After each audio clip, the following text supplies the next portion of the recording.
Les contractuels tournent autour de 3 000. Ces contractuels sont plus dans les CHU et un peu dans les autres structures. Ils sont un peu partout. Ce que nous déplorons aujourd'hui, c'est leur traitement salarial. Aujourd'hui, je vous parle, ils sont à 3 à 12 mois de salaire impayé, d'arrivée de salaire. La crème, c'est le CHU de Yopougon. Vous avez vu récemment des agents se manifester. Il passe à 2-3 mois de cela. Il avait 16 mois d'arrivée de salaire. C'est incroyable ce que vous dites. Non, mais c'est une réalité que nous vivons.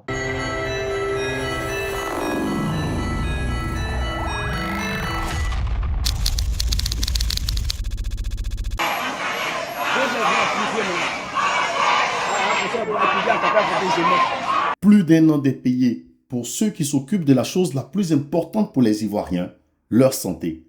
Il va falloir que le ministère de la Santé nous dise si l'État de Côte d'Ivoire est en faillite ou qu'il bouffe l'argent de ses employés qui vivent déjà de salaires assez bas, avec une touche de précarité pour certains. Ils n'ont pas de gratification. Souvent, d'autres sont pas payés même au SMIC. Et même quand ils le sont, ils ne sont jamais déclarés à la CNPF. Il faut voir pour croire qu'on puisse priver ses employés de l'opportunité d'offrir des cadeaux à leurs enfants et aller faire des dons ailleurs. Nous sommes sûrs que la Côte d'Ivoire émergente a les moyens de soigner ses populations. Même si le président ne se soigne pas au pays, il ne va quand même pas exposer la vie de ses citoyens malades. Donc, le ministre de la Santé doit nous éclairer. Lors d'une conférence de presse le 24 décembre 2024, son directeur des ressources humaines déclarait: M. Pierre Demba, en concertation avec les syndicats, les sociétés de prestation de services, les structures utilisatrices, a donné instruction à l'effet d'apurer tous les passifs de salaire. Donner une instruction, qu'est-ce que cela veut dire? Avez-vous payé les factures ou pas? Un flou total, même pour le cas des contractuels du CHU de Yopougon. Le directeur des ressources humaines déclare: concernant particulièrement le CHU de Yopougon, dont le DG est ici présent, l'appurement a été fait en décembre 2024 pour l'ensemble des sociétés de prestations. Appurement fait en décembre 2024.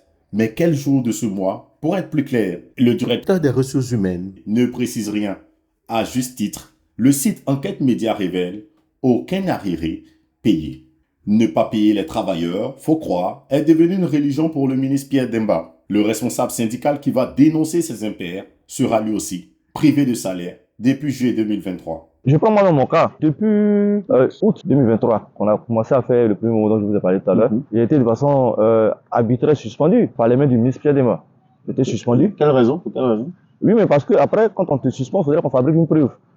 Et qu'on dise que tu as fait un abandon de poste. On me dit à quelqu'un qui a fait un abandon de poste depuis janvier 2023, alors que la même personne en a appointé président en 2023 au contrôle du président de la fonction publique. Lorsque ce syndicaliste va saisir les autorités compétentes pour être réintégré, le tout-puissant ministre Pierre Demba va signer son arrêt de mort. Et donc, on est passé en conseil de discipline en mars 2024. Récemment, j'ai eu mon arrêté de rétablissement. Voilà. Récemment, c'est quand? Bien avant octobre, septembre. Depuis lors, vous avez été rétabli dans vos salaires? Non, je n'ai pas été rétabli. J'ai eu l'arrêté de rétablissement signé des mains de la ministre d'État, ministre de la fonction publique. L'arrêté dit que je suis rétabli dans mon grade et dans mon emploi et affecté à la DRH santé. Je suis y allé, je fais la procédure qui existe pour que je sois réaffecté. Je n'ai pas été réaffecté parce que le DRH m'a dit simplement que le ministre ne veut plus de moi dans son ministère. Les explications de Yawa Bissa laissent à désirer.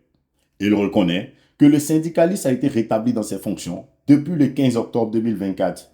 Mais comme Ponce Pilate, il s'en lave les mains quant au rétablissement de son salaire, soulignant dans ses propos que la suspension de Kofi Narcisse n'est pas liée à ses activités syndicales. C'est deuil. Sinon, comment comprendre que l'abandon de poste dont est accusé Kofi Narcisse est constaté à partir du 1er janvier 2023 et ce n'est qu'en août 2023, c'est-à-dire 8 mois plus tard, bizarrement au moment où il déposait un mot d'ordre de grève, que sa hiérarchie notifie son abandon de poste à la direction des ressources humaines du dit ministère. À aucun moment, Yawa Bissa ne mentionne par ailleurs une demande d'explication envoyée à Narcisse Kofi pour absence ou abandon de poste. Répression syndicale, je vous laisse juger au regard de ce qui suit. Récemment, le mouvement qu'on a fait, dans la même période que les enseignants, le document a été signé par mon patron adjoint, qui lui, à l'issue de ce mouvement-là, puisqu'il est à l'école de formation, on voulait le mettre dans la même procédure, mais il était à l'école de formation. Et donc, il y a eu une mascarade qui s'est produite aussi, à son niveau. Donc, on a traduit en conseil de discipline de l'école dans l'intention même de le renvoyer. Mais avec l'avocat, on a vu que c'était un non-lieu. Et donc, il n'est sorti de là qu'avec un avertissement. À côté de ça, la responsable du syndicat du mouvement des contractuels, le secrétaire général national qui est à Boaké, a elle été menacée ouvertement par le directeur de cabinet. Il a appelé au téléphone pour la menacer de renvoi. La procédure est enclenchée, mais seulement que sa structure a du mal à la renvoyer. La dame, elle a plus de 20 ans de service. On verra comment on la renvoie, comment on paie son droit parce qu'elle est contractuelle. Et pourtant, la Constitution ivoirienne, dans son article 17, cite: le droit syndical et le droit de grève sont reconnus aux travailleurs du secteur privé et aux agents de l'administration publique. Ces droits s'exercent dans les limites déterminées par la loi. Là où la Constitution semble ne plus avoir de valeur, on se rappelle du troisième, devenu premier du deuxième. Quelle valeur peut donc avoir des décrets, des signatures et encore moins des promesses? Alors, juillet 2023 était un tournant décisif pour les agents de santé parce qu'ils attendaient tous la prise en compte des effets financiers de la loi portant réforme hospitalière. Il s'agissait entre autres de primes de citation, d'indemnités de suggestion, de paiement des gardes et absents conformément à la loi portant réforme hospitalière. Notre ministre avait dit par le passé que les décrets étaient signés, mais qu'il avait gardé au risque qu'on les publie. Et donc, ce décret entrerait en vigueur bien avant la fin de la prime Covid-19 en juillet 2023. Cette promesse n'a pas été tenue. À observer, à faire confiance à notre ministre. Donc, c'est combien de temps, il faut préciser? De 2021 à 2023. On va dire 2 ans. Voilà, de patience. Espérant que ces signatures viennent entrer en vigueur. Et à la fin, on constate que les tests n'ont même pas été signés. À plus forte raison, l'application. Se sentant roulés dans la farine, les syndicats de la santé ont déposé un modèle de grève à cette époque, en juillet 2023. La suite fait pitié. On allait à un modèle de grève depuis juillet 2023. On a eu des protocoles d'accord avec le cabinet. Le même cabinet a récusé sa propre signature sur le protocole d'accord et les documents sont là. Et pourtant, ces primes tant réclamées, les syndicalistes découvriront, à force de recherche, qu'elles sont en vigueur en partie depuis 1961 par un décret signé du président Félix Houphouët-Boigny. Elle accorde une compensation financière équivalente à 30% du salaire des employés de la santé pour les risques, la responsabilité et la présence lors des jours non ouvrés par exemple, appelée indemnité de suggestion, pour lequel ils vont encore se faire rouler dans la farine. Et du coup, on a relancé encore le mouvement. On a pris un protocole d'accord signé des mains du directeur du cabinet de l'IGS et de moi-même. À quel moment?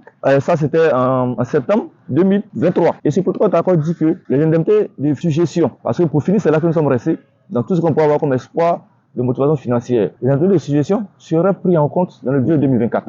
Donc, à l'adoption du budget au titre de l'année 2024, qui se fait en novembre 2023, on a constaté que le budget de notre ministère était en nette régression. Ça veut dire que l'indemnité de suggestion n'a pas été prise en compte. À la dernière rencontre, Madame la ministre d'État au niveau de Cocody, elle les fonctionnaires, notre problème n'était pas à l'ordre du jour. Le meilleur pour la fin. Alors que le père fondateur avait pensé à encourager les agents de santé pour les sacrifices que demande leur métier, le ministre de la Santé actuel, en plus de leur refuser ces indemnités, va quasiment les réquisitionner pour ces périodes de fête 2024, sans encouragement, les privant de surcroît de leurs droits de travailleurs. Il y a une note qui est sortie pour dire que, compte tenu des périodes de fête du 20 au 15, tous les congés sont suspendus et les permissions sont suspendues. En tant que syndicaliste, nous avons dénoncé cette note parce que le statut général de la fonction publique dit que l'autorité peut reporter les congés annuels. Mais quand on parle de congés, il y a les congés de maladie, il y a les congés de maternité, il y a les congés d'accouchement. Alors quand on suspend tous les congés, ça veut dire que celui qui est malade revient au travail. Ça veut dire que celle qui a accouché, elle vient au travail. Les permissions sont suspendues. Alors que la fonction publique dit, si un de tes géniteurs meurt, il y a au moins 2 jours pour faire ses obsèques. Si on comprend bien, pendant cette période de fête, si vous perdez un parent, on touche du bois, vous ne pourrez pas aller au funérailles. Même si tu perds ton épouse, tu ne pourras pas aller à ses obsèques.